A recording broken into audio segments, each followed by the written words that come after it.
bum chicka bum chicka bum.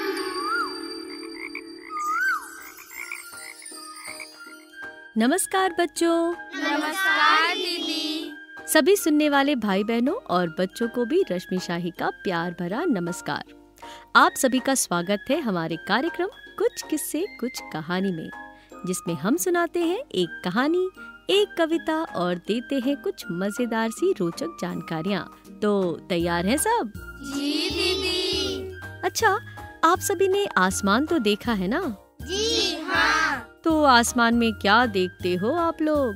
आसमान में तो कई चीजें दिखती हैं, जैसे सूरज, चांद, सितारे, कभी कभी चिड़िया और कभी कभी हवाई जहाज भी दिखता है दीदी। बस और कुछ नहीं दिखता क्या? हाँ, आसमान में बादल भी दिखाई देते हैं। अच्छा, ये बताओ, आसमान में बादल कब दिखाई देते हैं? जब बारिश होने वाली होती है। बादल से बारिश होती है और जब बारिश हो जाती है तो भी बादल रहते हैं। अरे वाह, बहुत बहुत बढ़िया। अच्छा, ये बताओ, कैसे लगते हैं बादल? बादल ना रुई जैसे दिखते हैं। हाँ, और कई बार ना बादल में अलग अलग डिजाइन भी बन जाता है। अच्छा, कैसे डिजाइन? मुझे ना एक दिन बादल में फूल जैसा दिखा। और किसी को कुछ दिखा क्या? हाँ दीदी, मुझे एक दिन खरगोश जैसा दिखा और मुझे तो ना बड़ा सा हाथी का मुंह दिखाई दिया। Very good. हमारी आज की कहानी के बच्चों को भी आसमान में ऐसे ही कुछ दिखाई दिया। क्या दिखाई दिया दीदी? अब क्या दिखाई दिया वो तो कहानी सुनने से ही पता चलेगा। तो शुरू करें आज की कहानी। जी दीदी। हाँ भाई, तो आज की कहानी का शीर्षक है नीम सराय। इस कहानी को लिखा है रंजीता गुप्ता ने और इस कहानी के लिए सुंदर सुंदर प्यारे प्यारे चित्र बनाए हैं इंप्रेशनमी स्टूडियो ने। एक था राशिद और एक थी इफत। दोनों दोस्त थे। एक शाम राशिद और इफत खटिया पे लेटे थे और आसमान की ओर देख रहे थे। रात के आसमान पर रूई जैसे बादल हवा में उड़ रहे थे। तभी अचानक इफत बोली, देखो राशिद, हमारा नीम सराय। राशिद ने कहा, हाँ, हमारा नीम सराय। अरे उधर देख, कब्बू चाचा की भेड़ जैसे बाल। तभी इफत फिर बोली, अरे देख राशिद, तेरा छाता। और ये देख इफत, इक्के वाले का घोड़ा। राशिद बोला। इफत बोली, देखो राशिद, इधर देखो, छोटे छोटे बादलों की रेलगाड़ी। ये बादल ऐसे लग रहे हैं जैसे नदी में मगरमच्छ हो। राशिद बोला। इफत बोली, अरे वाह, आज तो मजा आ गया। अरे देखो, हमारी वाली साइकिल। तो बच्चों, राशिद और इफत ने आसमान में क्या क्या देखा? नीम सराय, कब्बू चाचा की भेड़ जैसे बाल, राशिद का छाता, इक्के वाले का घोड़ा, मगरमच्छ, साइकिल। Very good. इसका मतलब तुम लोग ध्यान से सुन रहे थे। जानते हो उसके बाद क्या हुआ? क्या हुआ दीदी?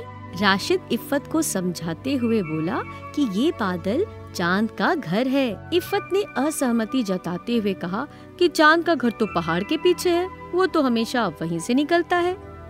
इस पर राशिद ने उसे बताया कि ये चांद का उड़ने वाला घर है। इस घर में बैठकर ही तो चांद हमसे मिलने आता है। अब इफत ने कुछ सोचा और राशिद से बोली, क्यों ना हम भी चांद से मिलने चांद के घर चले राशिद। अब राशिद ने कहा, कहाँ पर? पहाड़ के पीछे। इफत बोली, नहीं राशिद, चांद के उड़ने वाले घर पर। अच्छा, ये बताओ कि फिर क्या हुआ होगा? दोनों बच्चे चांद के घर जाने की योजना बना रहे हैं। हाँ, ये तो हमने देखा, लेकिन उसके बाद क्या हुआ होगा? वो दोनों उड़कर चांद के घर चले जाएंगे। वो कैसे? अरे नहीं, चांद उनके पास आ गया होगा और उनको लेकर गया होगा। चलो देखते हैं क्या हुआ। अब राशिद और इफत खाट पर लेटे चांद के घर जाने की बात कर रहे थे। तभी जोर से आवाज आई, हाँ हाँ ठीक है, कल सभी चांद के घर चलेंगे, अब सो जाओ। ये आवाज अम्मी की थी। दोनों खिलखिलाकर हंसे और सो गए। तो बच्चों, आप सभी ये बताओ कि चांद का घर कहाँ होगा? आसमान में। अच्छा, ये कैसे पता? क्योंकि चांद हमेशा आसमान में ही दिखता है। अच्छा बताओ, क्या चांद दिन में भी आसमान में दिखता है? नहीं, दिन में वो कहीं चला जाता है। तो कहाँ चला जाता है? कभी कभी चांद दिन में भी दिखता है। हाँ, लेकिन जब वो नहीं दिखता तो अपने घर चला जाता होगा ना। मैंने चांद को न सूरज की तरह एक तरफ से निकलते हुए देखा है और ना ही दूसरी तरफ डूबते हुए देखा है। देखो भाई, चांद कहीं भी छिप नहीं जाता, बल्कि पृथ्वी का चक्कर लगाते हुए दूसरी तरफ चला जाता है, जिसे हम डूबना मान लेते हैं। दरअसल चांद कुछ हमारी धरती की तरह है, लेकिन वहाँ कोई नहीं रहता है, क्योंकि इंसानों को जीने के लिए वहाँ जो चाहिए वो सुविधा उपलब्ध नहीं है। क्या आप में से कोई बता सकता है कि आदमी को जीने के लिए सबसे ज्यादा क्या जरूरी है? हवा, साइकिल, कपड़े, पानी, भोजन। अरे, क्या सभी के पास साइकिल होती है? नहीं। तो क्या वो जीवित नहीं रहते? रहते हैं। अगर आपको कपड़े न मिलें तो क्या होगा? हम बिना कपड़ों के रह लेंगे। देखो भाई, कपड़े और साइकिल के बिना तो कोई भी रह सकता है, लेकिन अगर आपको हवा नहीं मिले तो क्या होगा? तब तो हमारा दम घुट जाएगा और हम मर जाएंगे। और इसी तरह अगर हमें पानी और भोजन न मिले तो? तब भी हम कुछ दिन में मर जाएंगे। बिल्कुल सही। चांद पर ये सब नहीं है, इसलिए कहते हैं कि वहाँ रहने लायक परिस्थितियाँ नहीं हैं। हम चांद का हमेशा एक ही भाग देख पाते हैं, दूसरी तरफ का भाग पृथ्वी से नहीं देखा जा सकता। जिस तरह पृथ्वी सूरज के चारों ओर चक्कर लगाती है, उसी तरह चांद पृथ्वी के चारों ओर चक्कर लगाता है। आया समझ में? कैसी लगी जानकारी? बहुत इंटरेस्टिंग। तो चलो अब एक इंटरेस्टिंग सी कविता हो जाए। हो जाए। नाव बनाओ, नाव बनाओ, नाव बनाओ, नाव बनाओ, भैया मेरे जल्दी आओ, भैया मेरे जल्दी आओ, नाव बनाओ, नाव बनाओ, नाव बनाओ, नाव बनाओ, भैया मेरे जल्दी आओ, भैया मेरे जल्दी आओ।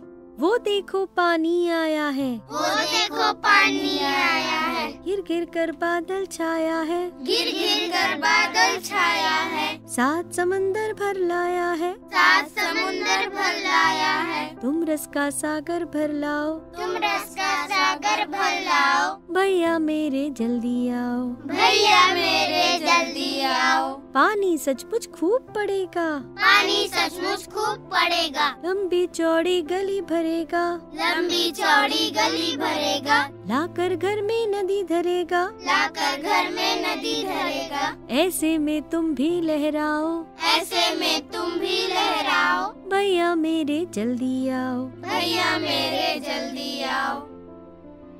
ले आओ कागज चमकीला, ले आओ कागज चमकीला, लाल हरा या नीला पीला, लाल हरा या नीला पीला, रंग बिरंगा खूब रंगीला, रंग बिरंगा खूब रंगीला, कैची चुटकी हाथ चलाओ, कैची चुटकी हाथ चलाओ, भैया मेरे जल्दी आओ, भैया मेरे जल्दी आओ।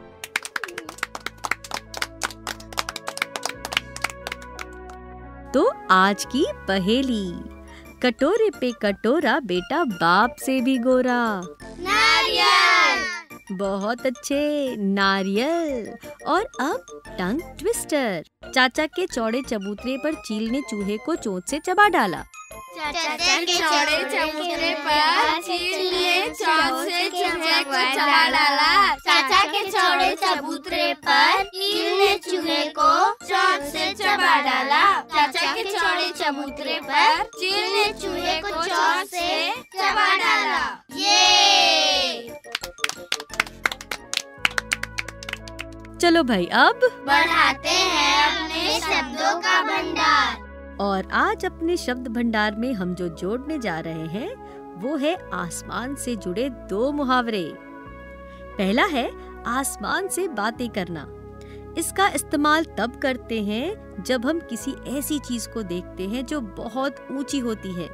जैसे हमारे बगीचे में एक बहुत ऊंचा नारियल का पेड़ है जिसकी ऊंचाई देखकर अक्सर लोग कहते हैं कि ये नारियल का पेड़ तो लगता है जैसे आसमान से बातें कर रहा है। अब तुम भी कोई उदाहरण बताओ। एक बार हम मुंबई गए, वहाँ इतनी ऊंची ऊंची इमारतों को देखा था। कई इमारत तो ऐसी लग रही थी जैसे आसमान से बातें कर रही हों। शाबाश, अब सब जरा ताली बजाओ इसके लिए। अब मैं तुम्हें एक दूसरा मुहावरा सुनाती हूँ। आसमान से गिरे खजूर में अटके। जब कोई एक मुसीबत से निकलकर दूसरी मुसीबत में फंस जाता है, तब हम उसके लिए ऐसा कहते हैं। जैसे बाजार में पिंकी के पीछे बैल पड़ गया। वो वहाँ से भागी, किसी तरह घर पहुँची तो देखा घर के दरवाजे पर कुत्ता बैठा था जो पिंकी के ऊपर भौंकने लगा। पिंकी तो मानो आसमान से गिरी खजूर में अटकी। चलो अब तुम लोग ऐसा ही कोई उदाहरण दो। कल दीदी का इंग्लिश का पेपर था। जल्दी पहुंचने के लिए उसने टैक्सी बुक कराई, लेकिन कुछ दूर जाकर टैक्सी का पेट्रोल खत्म हो गया और आसपास कोई पंप नहीं था। उसने ऑटो ले लिया, लेकिन कुछ दूर जाकर उसका टायर ही पंचर हो गया। दीदी तो मानो आसमान से गिरी खजूर में अटकी। भाई वाह, दुर्गा के लिए भी तालियां तो बनती है जोर से। तो बच्चों, कैसा रहा आज का शब्द भंडार? बहुत बढ़िया। तो चलिए अब खेलते हैं एक खेल। इस खेल का नाम है 1 मिनट में बोलो। श्रोताओं, आपको भी ये खेल अपने बच्चों के साथ खेलना है। तो बच्चों, आपको 1 मिनट का समय मिलेगा और इस समय में आपको किसी भी विषय या वस्तु पर बोलना है। 1 मिनट तक बोलना है। बोलने के लिए आप अपने मन से कोई भी विषय, अपना अनुभव या घटना चुन सकते हैं। जैसे नानी के घर का अनुभव, कहीं घूमने का अनुभव, कभी चोट लगी हो, कोई शरारत किए हो, किसी की मदद किए हो, अपना कोई मनपसंद खेल अथवा कोई समाचार। ठीक है? जी दीदी। जी दीदी तो ठीक है, पर सबसे पहले बोलेगा कौन? प्रीति तुम? सलीम तुम? अरे कोई भी आगे आओ और खुद कहो मैं बोलूंगा दीदी। चलो चलो आगे आओ। दीदी मैं बोलूंगी। ये बात, वेरी गुड। सभी दुर्गा के लिए ताली बजाओ। नमस्ते, मेरा नाम दुर्गा सिन्हा है। मैं अभी कुछ ही दिन पहले अपनी नानी के घर से छुट्टियां मनाकर आई हूँ। मेरी नानी उत्तर प्रदेश के बनारस में रहती है। नानी मुझे रोज कहानी सुनाती थी और रोज खाने को आम देती थी। कभी अमरूद देती थी और कभी संतरे भी देती थी। नानी के घर में एक बड़ा सा आम पेड़ है और पेड़ पर एक झूला भी लगा है। मैं रोज झूला झूलती थी। जब मैं वापस आ रही थी तो नानी रोने लगी और मुझे गले से लगा लिया। मुझे भी रोना आ गया। Thank you. अरे वाह, सभी एक बार फिर से दुर्गा के लिए ताली बजाओ। तो बच्चों और हमारे प्यारे प्यारे श्रोताओं, अब अपनी दोस्त रश्मि शाही को दीजिए इजाजत। अगले एपिसोड में फिर मिलूंगी एक नई कहानी, नई कविता, कुछ मजेदार बातें और खेल लेकर। तब तक के लिए जय हिंद, जय भारत, नमस्कार।